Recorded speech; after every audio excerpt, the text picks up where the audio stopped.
But anyway, speaking of our podcast, so back to the crudite or crudite controversy with my fiance. From episode 1? From episode 1. So did Will hear about this? She has brought it up multiple times. Has essentially said that we pronounced it wrong. Okay, so I went on YouTube today. Uh-huh. I looked up the pronunciation. I had someone pronounce it. An actual Frenchman, it is crudité. Ooh. I thought that's how we pronounce it. That's how we pronounce it, so we were right. Welcome to my new segment where I get into an argument with my fiance long distance on the podcast. This segment called Marshal was right. Marshal is right. Right. It's a very rare segment, but I enjoyed it. As two married men, Justin and I can say, this will never go wrong for you. That's right. This segment, it will last up until now. That's it. You've experienced it no more. It's not coming back. She's our harshest critic of the show. So far, the one episode she listened to. But now she has been telling me for a long time to share a story on here. It's really embarrassing. That's why I haven't shared it. And I know that we have Eric and Scott, our only listeners, listening, and they work with me, so that's why I didn't want to share it. But she keeps on nagging me, so I'm going to share it, and I just don't want anybody to think less of me after this, but about a month ago, I almost pooped my pants at TJ Maxx. Now, let me explain what happened. So we went mountain biking that day, and we were coming back, and we ate dinner at Jersey Mike's, which I should explain to you listeners, I'm gluten intolerant, so I can't eat anything with wheat or anything. And it causes a variety of issues if I do. So going to Jersey Mike's is great because they have gluten-free bread. So I don't know if some cross-contamination happened or something. I'm not normally sensitive to that, so I don't think it might have been something I ate a couple days before. But, my stomach started to feel a little funky, but it was okay. It's like, whatever, I got time. So my fiance decides we should go to TJ Maxx because she's got to pick up something that they only sell at TJ Maxx. I think it's conditioner or hair product. I'm like, I'm just going to chill here in the car. We have the expensive mountain bikes on the back. I'll watch them. No one can steal them. It'll be fine. You go get your thing. Plus, I hate TJ Maxx. I don't know why I hate TJ Maxx so much. I think it's because there's just not really a good men's section in TJ Maxx. I just, I can't stay in the store. I don't want to be there. So I'm sitting there. I'm filling on my phone, playing on TikTok and everything. And then it hits me in the stomach. I'm like, oh no, I have to use the bathroom. Now, when it comes to normal bowel movements, you have time. You can hold it. When you're gluten intolerant and you've been contaminated, it's kind of like IBS, irritable bowel syndrome, or more likely what I call it, UBS, uncontrollable bowel syndrome, because you got maybe 5 minutes on a good day. So I text my fiance, I'm like, hey, just a heads up, there's cross contamination, I'm feeling good. How far out are you? No response. Because she's in TJ Maxx, she's gonna go look at everything. Mm-hmm. TJ Maxx is like her target. This is like her target for her. She loves TJ Maxx. I digress, but it's getting worse. I'm like, okay, I gotta go use the restroom. I'll go inside. It'll be fine. So I lock the car door. I'm like, at this point, pressure is mounting. It's getting closer. I'm like, oh my god, no! Panic. So you said we had 5 minutes. I feel like we're in minute 3. Yeah, that's probably accurate. So I waited about. I waited about 2 minutes, evaluated my situation because TJ Maxx is not far from where I live, so it's if she would have gotten back in 2 minutes, it would have been fine. Mm-hmm. Not blaming her whatsoever, babe. I love you, but get out of the TJ Maxx. So anyway, I'm walking back there, and as I'm walking back there, I've locked the car, but the bikes are outside, so it's I gotta find her and let her know. Luckily, as I'm walking to the back, because as you know, toilets are in the back of a store. Mm-hmm. I find her, I throw her the keys. She's like, what's wrong? I go, gluten. To which she picks up immediately what's going on. I'm like, okay. So I go to the back of the store, and there's nothing but an exit, and I'm like, oh no, where's the restroom? There's no restroom. Okay, so here's a fact about the TJ Maxx. Their bathroom, unlike any other store, is on the side of the goddamn store for some reason. In a place that makes no sense, tucked away into a long hallway to make you feel the most shame possible as you go use their restroom. So I find the restroom. This is another minute and a half. So there's about a minute and a half left. I get inside the restroom. I'm like, thank goodness. As I go to the restroom, someone's in the goddamn stall. There's only one stall. And I'm like, oh no. Did you go to the women's room? No, I didn't. So, like, I'm like, so here was my thought process because I'm in full panic mode. Pressure's mounting, literally. I'm like, okay, what if I just pee a little uniroll, and maybe that will buy me some time. It's a pro move. Because I was like busy occupied. So I go, I pee. It makes everything worse. Now we're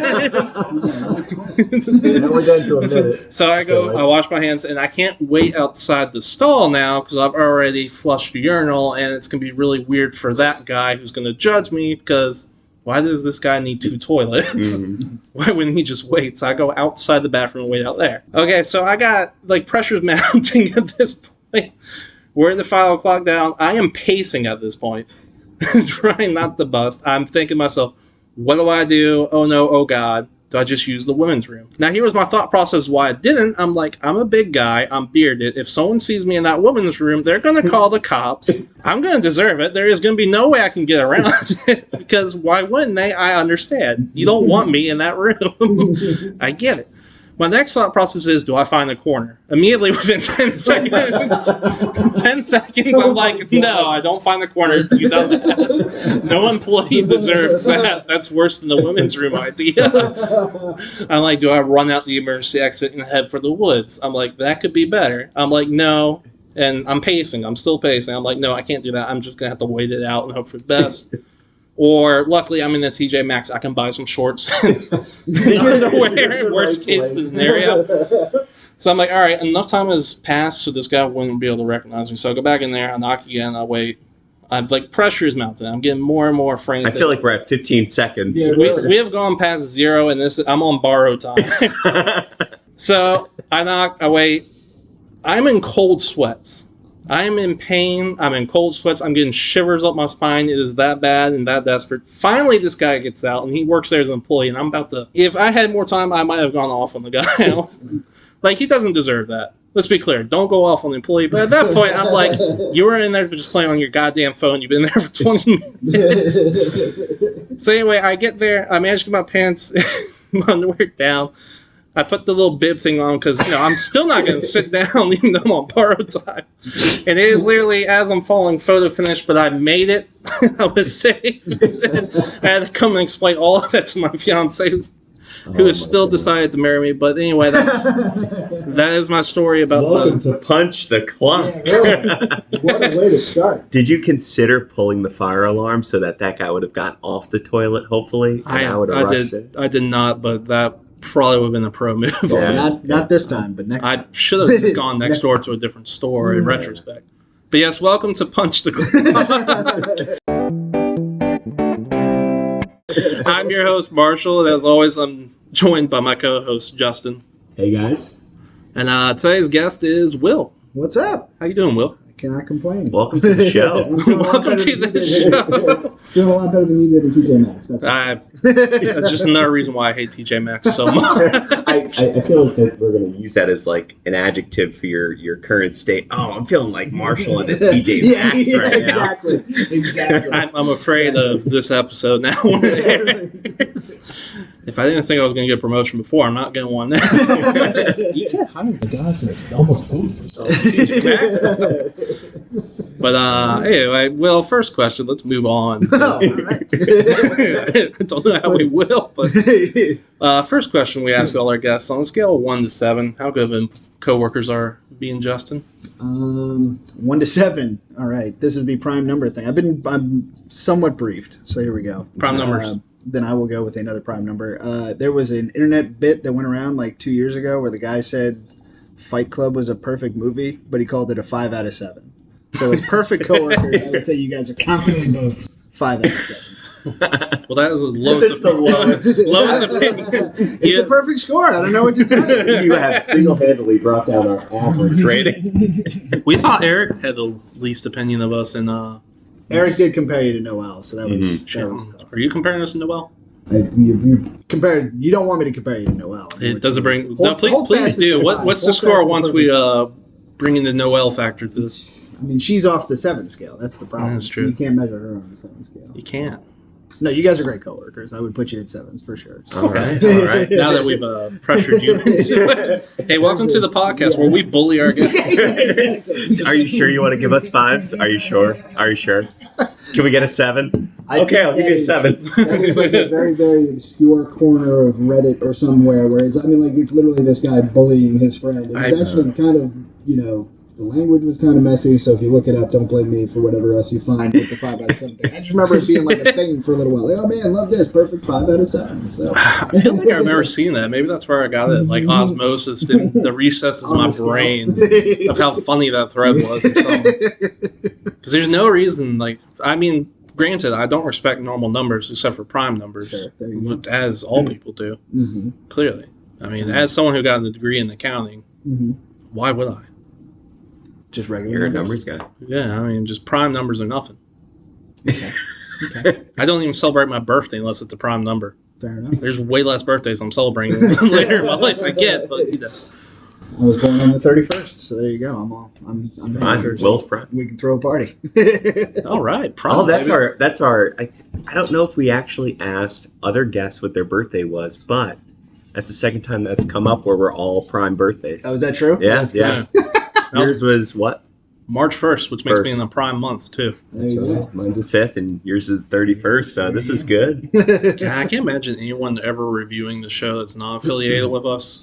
They'd be like, they have a lot of segments about prime numbers, and it just does not land as a joke. Why did they keep doing it? The mathematics community is crying tears of laughter right now. So. We're just trying to land this plane. That's who the show's really for, is PhDs in mathematics, and if you don't have one, stop listening. I mean, you got to find your niche, because are there a lot of podcasts? Is that like a thing? No, we're like 1 to 3, I think. 1 to 3? Prime number alert? Now, Will, there we go. Well, you're invited back anytime you'd like. Would you like to be a host? But do you just want the I can give you ownership. I do not. Please. We were talking about, I was on another podcast with my brother-in-law, and I appreciate the work that you guys have put into this, because you are a lot more prepared than we ever were with what we were doing. Well, so we just really with notes. I'm like, oh my gosh. I don't tell them to do that. Yeah. Quite frankly, I don't believe in notes. But now, Will, we should have known that as a white male over the age of 30, you would have podcast experience. Because as we all know, once you hit 30 in our generation, you either have to get a podcast or get really into World War II history. Right. This just seemed easier to me for some reason. Right. I'm actually using this as a backdoor pilot to try and go to NPR. So that's, as a there we go. 30s, Oh, man. Imagine if we could get on NPR. Be like, go to Marshal. It'd be like, I don't know why y'all picked me for this segment, but let's talk about where Aquaman is for or against global warming. I got the. Speaking of which, I got the format. All you got to do, here's what you got to do to get on NPR. This is a trick for your podcast going forward. I talk way more smoothly and softer. And close. Then there has to be some sort of sound effect. ASMR to the mic. And then really far away talk. Right? And then really far back, like right here. I'm sitting here with Marshall and Justin. 2 laid-back guys with their own podcast. It's a little bit, getting off the ground, but they're really kind of hitting their own. And then I walked in the door. Hey, what's up, guys? I'm Will. How are you? Right? That's how every interview goes. There's always, clearly their phone is in their hand and they're shaking hands with somebody. Pretty much. There must be some sort of mic you can buy for our phone so you can walk around and harass people. Right. That NPR has. I can't wait to play that back and hear that. That was really cool. I'm sure the knuckles are all off. I'm sure you can cut that. That is going to be absolutely hell for future Marshall to edit. You know what? I'm here for it. Look, past Marshall and present Marshall, I've said this. They're morons. Future Marshall, though, he's got some stuff figured out. He's got some potential. That's a competent guy. He knows Doge. He knows Doge. That's right. Future Marshall knows Doge. Hey, welcome to our podcast. We switched genres to cryptocurrency this week. We really are just picking all the genres. Cast a wide net, and someone will pick us up. We talked about NFTs a little bit last time. Now we're talking Doge. Oh, yeah. But anyway, we should get to the actual crux of the show, and that's some listener mail. There we go. Listener from Gmail. From we need a little jingle before the listener mail. Well, I'm not giving future Marshal any more work. Okay. I keep bringing up things every episode. You bring them up, The and then then you do nothing. Lands on Marshall. You do nothing to be like, this would be a good idea, Marshall. Get on it. I gotta go get merch, T-shirts. There's a lot I have to do apparently. But this is some listener mail, and if you want to send in your own listener mail, I forgot to mention this in the last podcast episode, but you can send it to punchtheclocks with an S. That's punchtheclocks with an S at gmail.com.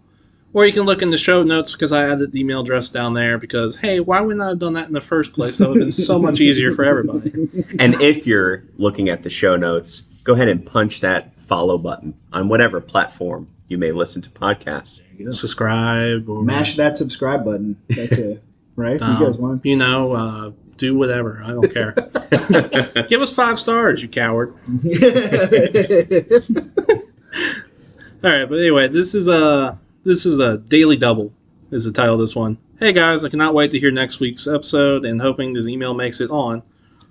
I love the guests, the format, and the creativity. So here's my question. Can you guys weigh on who should be the new Jeopardy host? Rest in peace, Alex Trebek. Truly yours, avid listener, and Jeopardy geek in RVA. But we all know the answer to this. The question is, how long does it take you to type these emails? I don't type anything, man. We do voice to voice to text. Yeah, really, it's not that bad at all. Text, man. Nice. Easy. How long do you have for this question? Because oh my gosh, who do you got? You had an easy answer. LeVar Burton. LeVar Burton. No. He's got a smooth, silky voice, and he's got the same charm in class. Did you? This is a controversial take, I feel like, because I think a lot of people thought that he would walk in and be good with it. But as a Jeopardy nerd aficionado and somebody who watched pretty much all the guest hosts, I didn't think he did that well. He came in and I guess he said he was like, I'm not doing any prep work. I just want to kind of go with the flow of the game. And like it kind of showed. I was disappointed as a Reading Rainbow kid. You know, I was in that generation. I was like, yeah. And I just wasn't. And he flopped. I don't think he flopped. I mean, flopped is too strong, to be perfectly honest with you. So, He can do better. and with some coaching, right? I think anybody who comes into this is just going to probably have a rocky start unless they've already hosted a game show. True, yeah. But yeah. I was That's a true. little bummed because I was hoping for LeVar. But as a Packer fan, I also thought Aaron Rodgers was a lot of fun, and I don't think a lot of people thought he was good. So Yeah. Well, Will, please get the off the yeah. Oh, God damn it! Now I got to bleep that. My vote is Buzzy Cohen. If we're taking this seriously, he Cohen? did the Who's that? Tournament of Champions. He's a former champion, former Jeopardy champion, former Tournament of Champions winner, and he did the tournament for the contestants. It was fantastic. Well, that's good. Not the smartest guy in the room. Like that's the problem I have with Ken. Ken, I don't ever want there to be like some hack piece of journalism where somebody says, "Oh man, could this new champion beat Ken Jennings?" And then Ken is standing at the thing. I think that's too much. Ken just won the greatest tournament. Just let the guy kind of be a producer and hang Let out. him sink into the background somewhere. Yeah, Buzzy, charismatic dude. He'd be an excellent host. So that's my vote. Buzzy, if you're out there and you're listening to this, which I'm pretty good chance that's probably happening, you got my vote, my friend. Obviously, he's one of our 3 listeners. Yeah.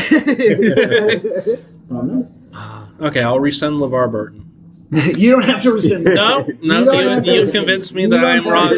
Look, you could have just told me I was a moron. It would have been less hurtful, Will. There's also been like a very kind of conspiracy thing. This is, again, I go deep on Jeopardy. It's my favorite show of all time. But there's like a conspiracy thing that there was like backdoor marketing that like he was like putting out pieces in like the Hollywood Reporter that like fans want LeVar Burton. Where's LeVar Burton? He was writing his own press. Maybe not he wasn't, but like his people were like, LeVar wants a chance at this. Like let's put out some buzz as if there's like a lot of buzz in the community. So there's either a lot of buzz in the community that is kept up even after he wasn't like one of the better hosts, or he's kind of just being like, yeah man, I'd love to try this. I'd love to do this. Let's sneak it out there. So that's conspiracy though. I don't know if there's like a conspiracy corner yet. We should make a conspiracy corner. Like a Jeopardy-specific conspiracy corner? In the deepest, darkest layers of the internet. Conspiracy. New Coke was only put out so they could switch to corn syrup. Actually, I do believe that one, but that's not the question. We should do a segment about conspiracy theories we think could be true. But okay, I'm going to go left field then. Someone that no one thinks should be a Jeopardy host. I can't wait for this. I'm going with Ryan Reynolds. Oh, wow. Imagine him. He'd be like, no. You moron. Yeah, right. He'd be a little too. little harsh, but snarky. It'd be interesting. It'll be fun. I'd That love would for be a a guest good one. host week from Ryan Reynolds. That would be cool. That would be a good one. Did you have a thought, Justin? I do, and it's probably very likely going to make Will's skin crawl from a Jeopardy standpoint. As long as it's not Hugh Jackman. However, He knows what he did. I'm moving Elizabeth Banks from Pressure Luck Oh, there you go. to Jeopardy. What do you guys think of that? Super charismatic. I love Elizabeth Banks. Yeah. I've never seen her host the show, so Yeah. I reserve judgment on that. But yeah. Now, I think she'd have to tone it down maybe a little bit. Pressure Luck is very high strung, high intensity, high energy. Not that Jeopardy is not, but it's more cerebral, right? So, however, I think she still could be. She's a great actress. I think she could be a great host. Okay. I like it. I think I thought of a better one. Hulk Hogan. Hey, brother. Impotent Poobles, brother. Yeah, the answer has been there the whole time. It's Will Ferrell dressed as Alex Trebek, and then we just. Oh my god, that would be the best thing ever. Oh my god, we should do that. I just thought of this now. Someone get a hold of Will Ferrell. Keenan Thompson. Ooh. He did With that the- segment Yeah. on SNL. Yeah. Oh, I'd be down That'd for be that good. too. I love Kenan Thompson. So. Yeah. So that's a lot of good. That's a lot of good picks. Casting directors, hire us. We're doing better than you are. Somebody call. There was who was the Claire McNear broke the story about Mike Richards that got him he was here for a day and now he's kind of out type story. So call us. She's probably listening too. Claire and Buzzy, give us a shout. Give us a shout. We got some people that you can shout out, Claire and Buzzy. Oh man, That was a good question. I hope for the listener they enjoyed that. Yeah. that was probably the most helpful we've ever been on the show. Yeah. But on to our second question for I'm just happy today. I got that question versus another one that I would have no idea for. Right? That was We saved it for you because I know that you actually watched Jeopardy. So massive Jeopardy nerd. We pour through thousands and thousands of emails before we actually select the ones that we wish we can read everyone on our show, but we can only select a few, and we try to pick the ones that are closely related to our guests. None of that I said was true at all. yeah, if y'all could, if you cowards out there, just flood our email inbox, make me wade through it, make me regret calling you out, and send it to punchtheclocks@gmail.com. Look, we're so unpopular, we don't even get ads in our email inbox. We don't even listen to the show ourselves. We just throw it out there and hope for the best. Algorithms cannot tailor advertisements to us What because they other- have no clue what we are. Listening to the show was Eric and Scott's I was problem. going to say, what is the Eric specific content that we can give him for this week? We really should give. And Scott's listening too. There you go. Well, I mean, we should ask them what they want to hear, but I refuse. You You get what you get, get what you get. and that's it. But let's move on to the next question. And this one's titled Date Advice. Oh. Hello, your listenership has reached Central Michigan. First off, don't listen if you're in Central Michigan. You cowards. You know what you did. I just like you actively fighting with you. I actively hate the listener base. Stop listening. Well, every single segment just has a title of cowards in it. That's the new merch. I'm a coward t-shirt. Yeah. People are just really excited. Coward Army United. Yeah, coward army. There you go. Listeners, if you're ever thinking about giving yourself a name as our listeners, like Punch Heads or something, please don't. Don't give yourself a name. You're cowards, and that's it. Not to be confused with Colin Cowherd. Oh yeah, that's true. But I know what he's got. Totally unrelated. But all right, let's see. We reached Central Michigan. I have not gone far in the email. I'm already off the rails. I absolutely love listening to your show, and it reminds me a lot of the personalities in my workplace. When I listen, I feel as if I'm sitting there with you guys. Keep it going. Oh, thanks, coward. Hoping you guys can help.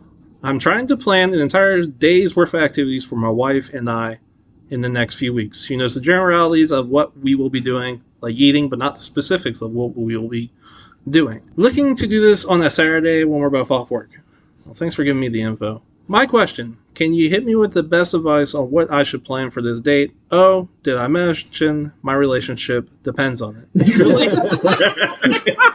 Truly an avid listener, planning a date in Michigan. So, We appreciate your trust. I I don't. Last week on the show, I told you all, you gotta email us before you up. Like,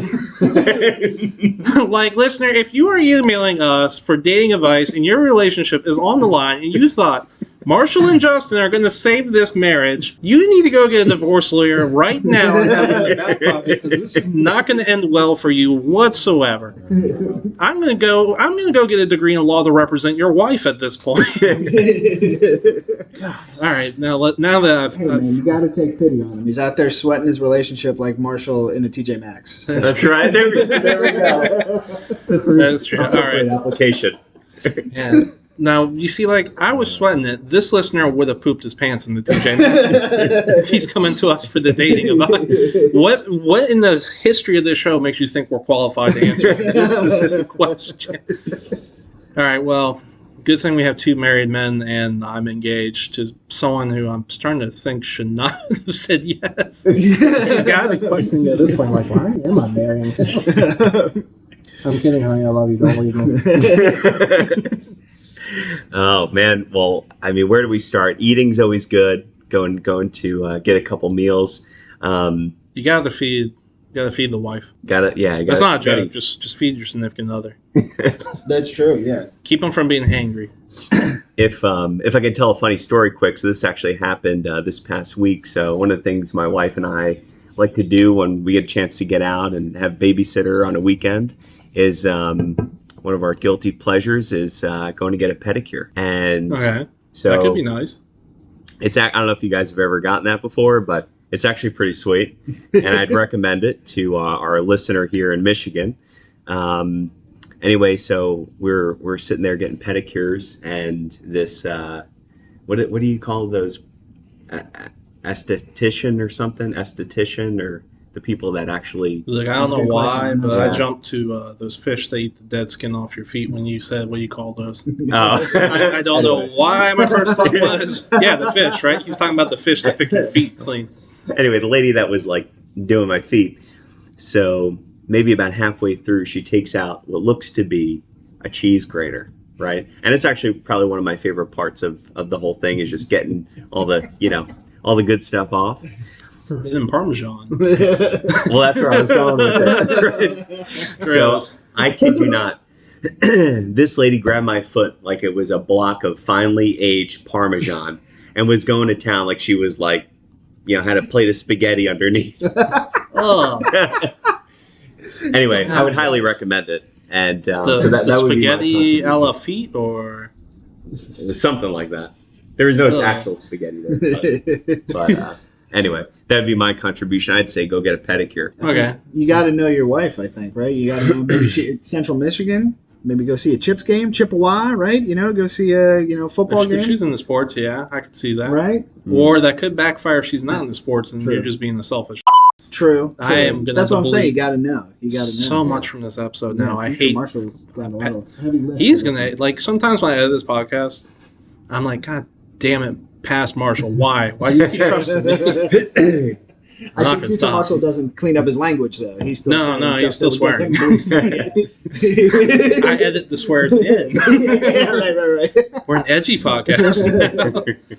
No, yeah, that could work if she's like into sports, but you do have to know your wife. Like that's right. Mm-hmm. The pedicure thing is actually probably very underrated. I did that when my wife was pregnant with my son. That is. It's not that I wouldn't do it again. I just have never really thought of it as like a thing because she doesn't really get them a lot. But it was very relaxing. Oh yeah. Now the only problem could be if you're on a budget. So my suggestion is if you have an upscale supermarket in your area, take your wife to the lobster tank.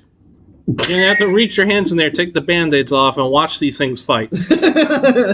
Old lobster fight. Now, you're going to get banned. You're going to have to go to a supermarket in a different town, because you're probably going to get banned from the supermarket after. There's no problem. and then turn to her, just ever so gently, and say, babe, you're my lobster. That almost could be threatening in the situation. I'm going to boil you alive. Ugh.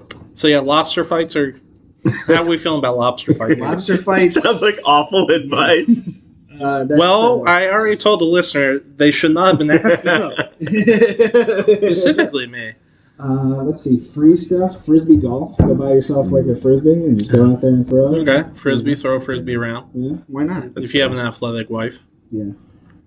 Regular frisbee golf. You don't have to be athletic for this. Just walk around. In a If park, it's winter in Michigan, that could be a snowball fight, romantic snowball fight. Sledding. Yeah. They said this is a matter of weeks, and I'm pretty sure this definitely really. They got weeks to save this marriage, boys. We got to save this marriage. I'm already on his wife's side in the divorce. I'm going to come in and be like, you have any evidence that your husband was irresponsible? I'm going to walk in and be like, he sent a question to my podcast, and I'm going to play all the episodes of the podcast. Like, you think you should do that? The judge is going to be like, no, I'm siding with the wife.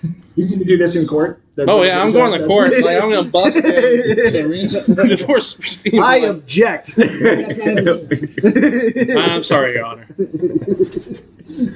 So you don't have a name or an address, but Central Michigan courts, you're just going to be kind of all over. Just going to be there, yeah. Look, I have a certain set of skills that I learned over the years that make me not threatening to anybody whatsoever. It's to make them listen to your podcast. So it's mostly baking. My skills are baking. Okay. Hey, that could be a good thing, baking. That's actually something you could be doing. That's a good one. Yeah. Speaking of which, during quarantine, I learned how to bake artisan breads. And then you found out. I found out I'm gluten intolerant. So that was That's tough. if there was ever the universe telling somebody, "Hey, you don't need this skill." That was it. Boy. But well, no, maybe you sell them, open a bakery, then you're not going to be eating your own, stuff there. Maybe I feel like having all that wheat around me would be absolutely tempting. Though. Tempting. All right. That's true. I guess it's not like you don't like the bread, right? I do love the bread. Like, I enjoy bread. Like, if I could eat bread, I would be eating bread. I mean, it's not like I'm against bread. Like, shockingly, Marshall is against bread. I'm outside just stomping on loaves of bread I bought. Just if I can't enjoy this bread. Why loaves of bread? No. All right, well, I feel like we didn't help with that question whatsoever. Yeah. But we definitely... Sorry, buddy. Good luck to you. Go Chippewa. Hey, buddy. Buddy, put your wife on. Stop listening. Run. Run. Walk away. Please. It's not going to get better. He mailed into us. Here's our advice. Get a good pair of sneakers. Then run. Get a good pair of sneakers. Hike up Sleeping Bear Dunes in northern Michigan. I don't know. Maybe we just saved the marriage, guys. We did it. Oh, there it is. We have nailed it. All right. So if you have any more marital advice that you would like answered on the show, please write into us. My advice is get a divorce most of the time for some reason. If you consider just ending your marriage over something that probably... Okay, so I like to believe it's not actually riding on us. Well, that's a lot of pressure. That's a lot of pressure on the three of us. Through some of this, there were some good ideas. This guy's got some options to go on. Yeah, if he doesn't know his wife that well, then he's if your wife doesn't like lobster fights, then why are you married? That was the controversial take. I'm going to be honest with you. I wasn't super into lobster fights myself, but that's okay. Well, I guess it doesn't have to be lobster. You can go to the supermarket and actually cause real people fights. Okay. That's aggressive. That is aggressive. True. Yeah, that's tough. You can assert your dominance in a display of violence toward others. I mean, there's something that I know. If I know women, it's you get on a fight on a date, they're gonna be like, "This was a great date." We got food, then there was a fight. It was a perfect date. Oh, y'all saw a boxing match? No. My date fought already. He fought somebody, but he shouldn't have been looking at me like that. An out-of-town grocery store fight. Oh man, how did my fiance say yes to me? This apparently y'all did not think my first date was that romantic. Maybe she just didn't even answer you. Maybe she's like, "Oh, that's a nice ring. I'll take it." She didn't even. She's still pending her answer. Oh man. Good deal. That's great. Okay, well, personally, I think we nailed it. Hey, I can't say about y'all's ideas because they're but mine's perfect. I'm gonna have to bleep that too. Wait, do I have to bleep that one?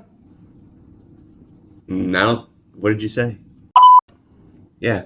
I gotta bleep that? Maybe err on the side of caution. Okay, I'll bleep it. Yeah. Okay. That works. We have time for one more segment? Yeah, we got time for one more segment. All right. So normally this is when we would do our segment called Debate Me Coward, our best and longest running one, but I Right. forgot to come up with a topic. Nice. So we're going to air our new segment called Fight Me Coward.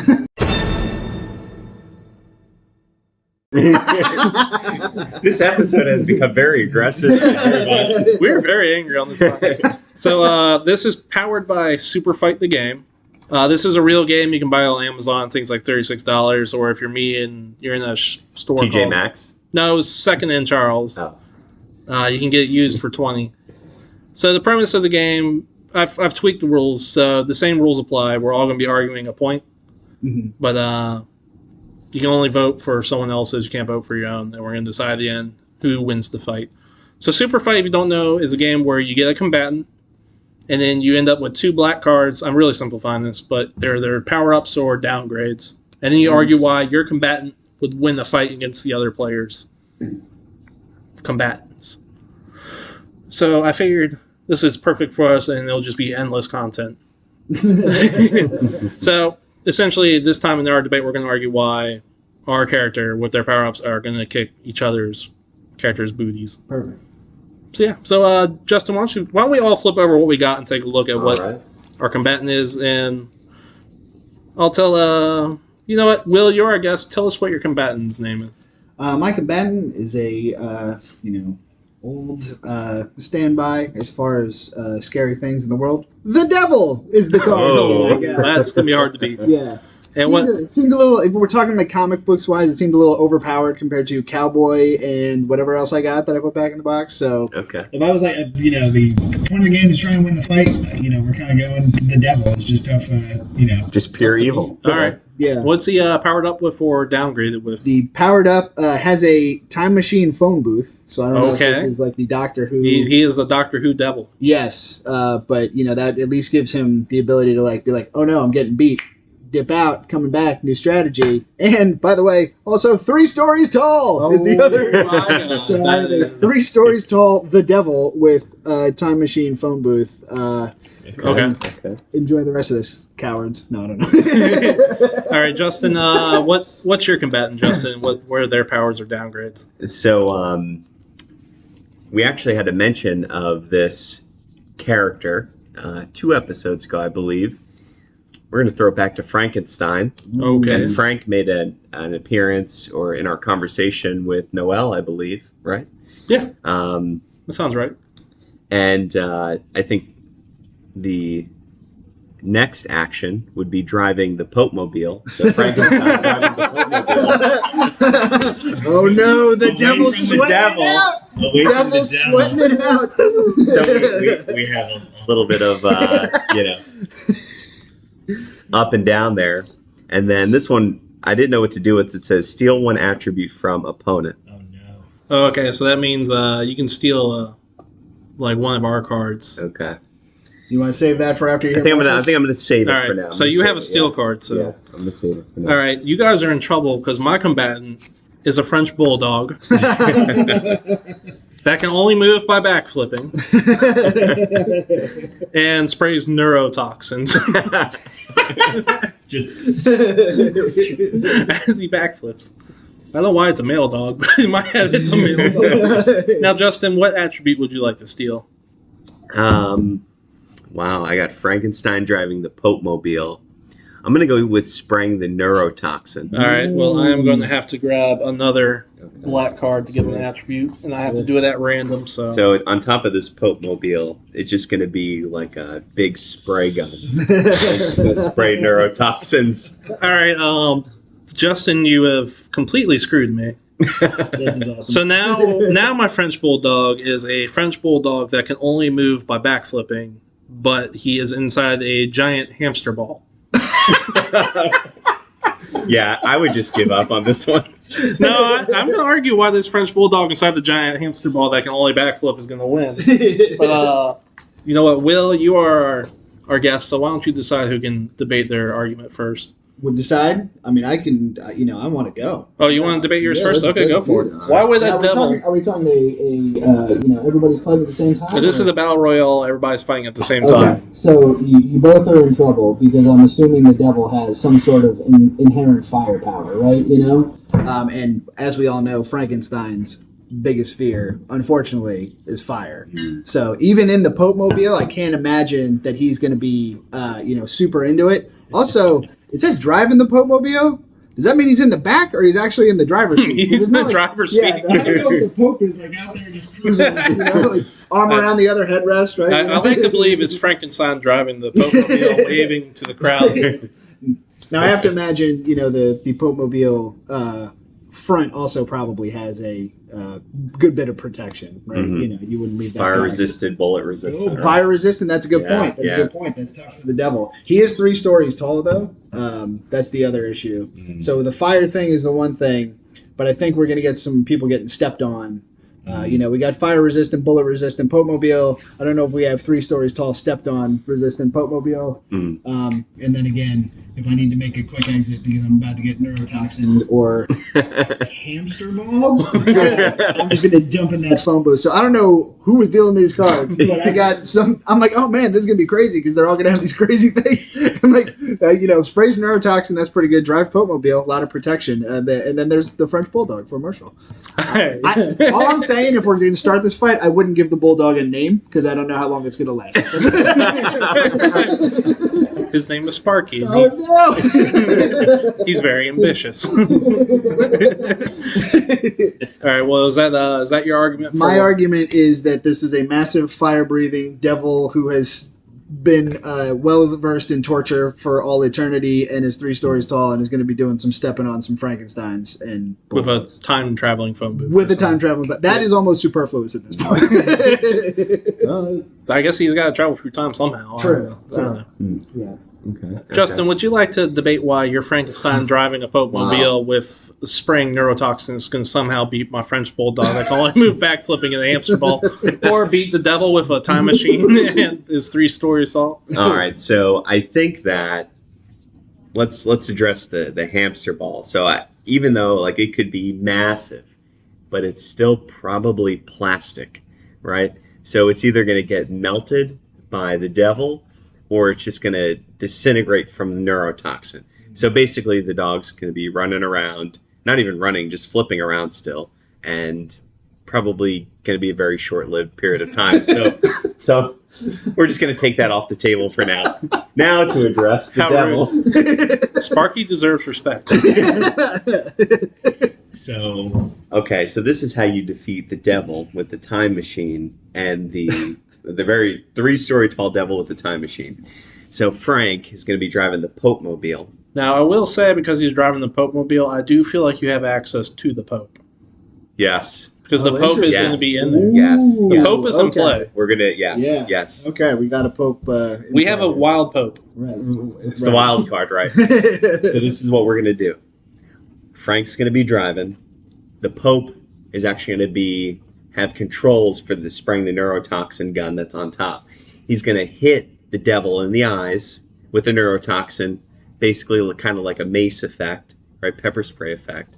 Blind him momentarily, drive into his time machine, and then the time machine. Okay. And then from there, I'm not sure what's going to happen, but he's going to be able to do something with the devil, I think, whether it's the Pope or Frankenstein or a combination of. But that's going to be the way out. That's going to be the way out. That's your argument. That's my argument. Okay. Is it my go? That's your go. Yeah. I like how you had... I'm sorry, but to the listener, I could not land that plane. That was a hard one to land. You had access to the Pope. We gave you the Pope, and you didn't think to do an exorcism on the devil. Well, he is the devil. That's true. You just get the devil to pop out. The devil out of the devil. Right. I don't know. I'm sure you sprinkle some holy water. It's got to do something, right? Into the holy water, yeah. But you did not bring it up, so we will not count that. The judges did not count that. I'm definitely in for a Pope, Frankenstein Green Book style spinoff where he's the driver and they just get into misadventures. like Turner and Hooch or something. We all agree we will watch the show with Frankenstein driving the Pope. that's not up for debate. As long as we're on the same page. Like Frankenstein goes to Italy. like if the CW could get on that, because I feel like that's a show they would pick up right after Arrow. They'll run that show. Well, guys, you're both wrong. The devil with a 3-story tall body that has a time machine, and Frankenstein, who's driving the Pope mobile with access to the Pope spraying neurotoxin, would not beat this French bulldog that can only move by backflipping inside a giant hamster ball. And do you want to know why? Why is that? Because Sparky ain't no.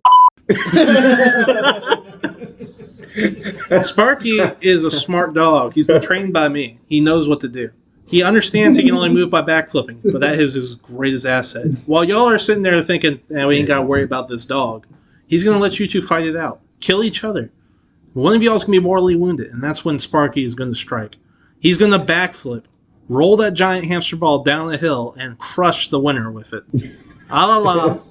He's going to save Christmas by killing the devil, or possibly Frankenstein and the Pope, possibly ruining Christmas for a good chunk of the world. 50-50, depends on who survives. But I believe Sparky's got this. Sparky the French Bulldog is going to save the world from Frankenstein, the devil, and the Pope. I guess. Now, the neurotoxin, he's going to have to hide away from that. There's no debating that, because this hamster ball, they do have air-breathing hole slots. Now, if I could figure out a way for my dog not to breathe, I might be able to get around neurotoxin. But if Frankenstein's already dead, or the devil's dead, the neurotoxin is no longer in play. Or Sparky rolls his ball into that time machine. He goes back, uncreates the devil and all of existence. Sparky is now the new god. All hail the French Bulldog that can only backflip in a hamster ball. You just love how we're scaling your car. Yeah, a lot of. Yeah, we're just gonna use Will's time machine for this. I need to get back with the devil and talk about time machine defense, because apparently that's going to be a big thing in this battle. It's in play. Well, can I just ask you why Sparky also kills the Pope? I'm assuming the Pope's still in the car for some reason. I guess the Pope is helping Frankenstein, but I would figure that you would win if you just nail Frankenstein. Pope's like, listen, guys, that was between you. I'm going back to the Vatican. Look, every single no, you are not. Look, every single hero does have a downside to them. And Sparky's is that he's a very staunch Redditor, so he is not down with the Pope. Yes, he is not a Huguenot French Bulldog. That's a deep cut. Unfortunately, deep cut. No one is going to get that.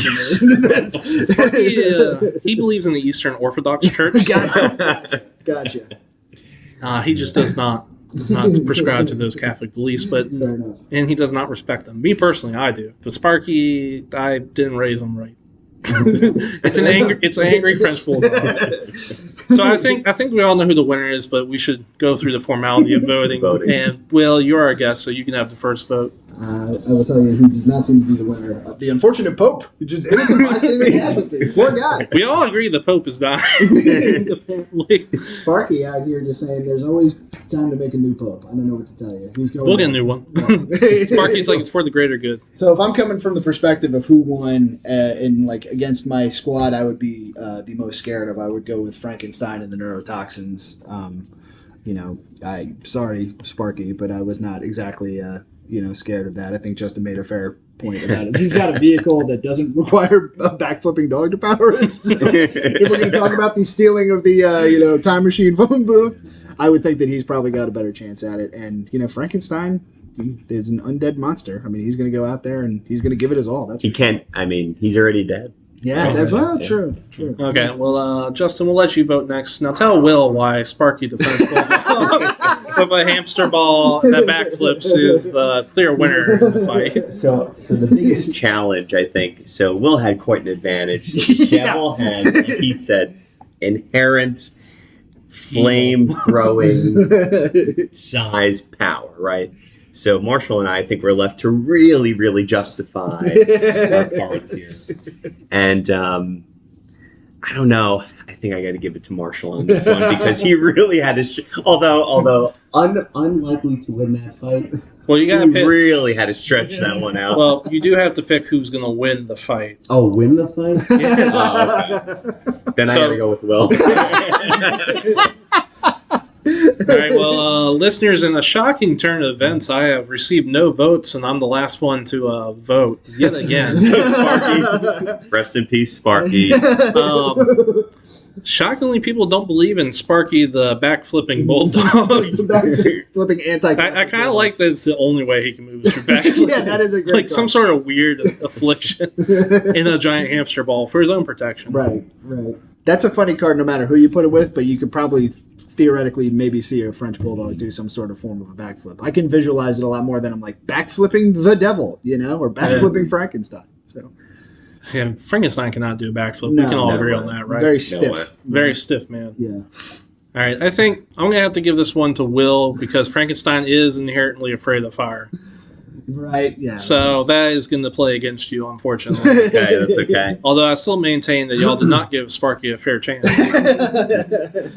But, So yeah. Will is the winner. Will this is the week. winner of the All right. first ever Fight Me Cow. Congratulations. It's Well, a that punch was- the clock first. Yeah, that was a very lucky draw for me, but the argument kind of made itself. So I like how every thanks single... to the devil. Do I say that? Is that Thank you. Put that out. Yeah. We're not going to thank the devil on this show. Yeah. Just avoid thanking. I'm trying to get canceled. But we're just going to avoid it. There's just some things we won't say. Surprisingly. But I do love how I introduce these segments where we vote, and I have not won a single one since the beginning. Was that true? Oh, sorry, man. Yeah, it's hurtful. But that's going to be all the time we have for this Yeah, we episode. got to go punch that clock. Get back to work. But Will, thank you so much for being on the show. Guys, it was an absolute pleasure. I'll see you on NPR in the fall, I'm assuming. Is there anywhere You guys have a great time. This was fantastic. on social media that we can find you or subscribers? Do can you find want to be found? You want to be found? I am very neutral on social media. I have a Facebook page, but I never check it, so Gotcha. I do not know. You could look me up. If you send me a friend request, I will almost assuredly not answer it. So All right, so don't find Will. nothing Everyone, personal. Or is there anything you'd like to plug? I would like to plug. I think I need to plug TJ Maxx and Jersey Mike's because I feel like they got some bad press at the beginning of this. Listen to the first, That is true. Thanks for saving us. I'm trying to help you guys out. with that. We're probably getting sued. Yeah. Again, Dr. Pepper already sent me a cease and desist. I'm a little What hurt are by we supposed to do with those, by the way?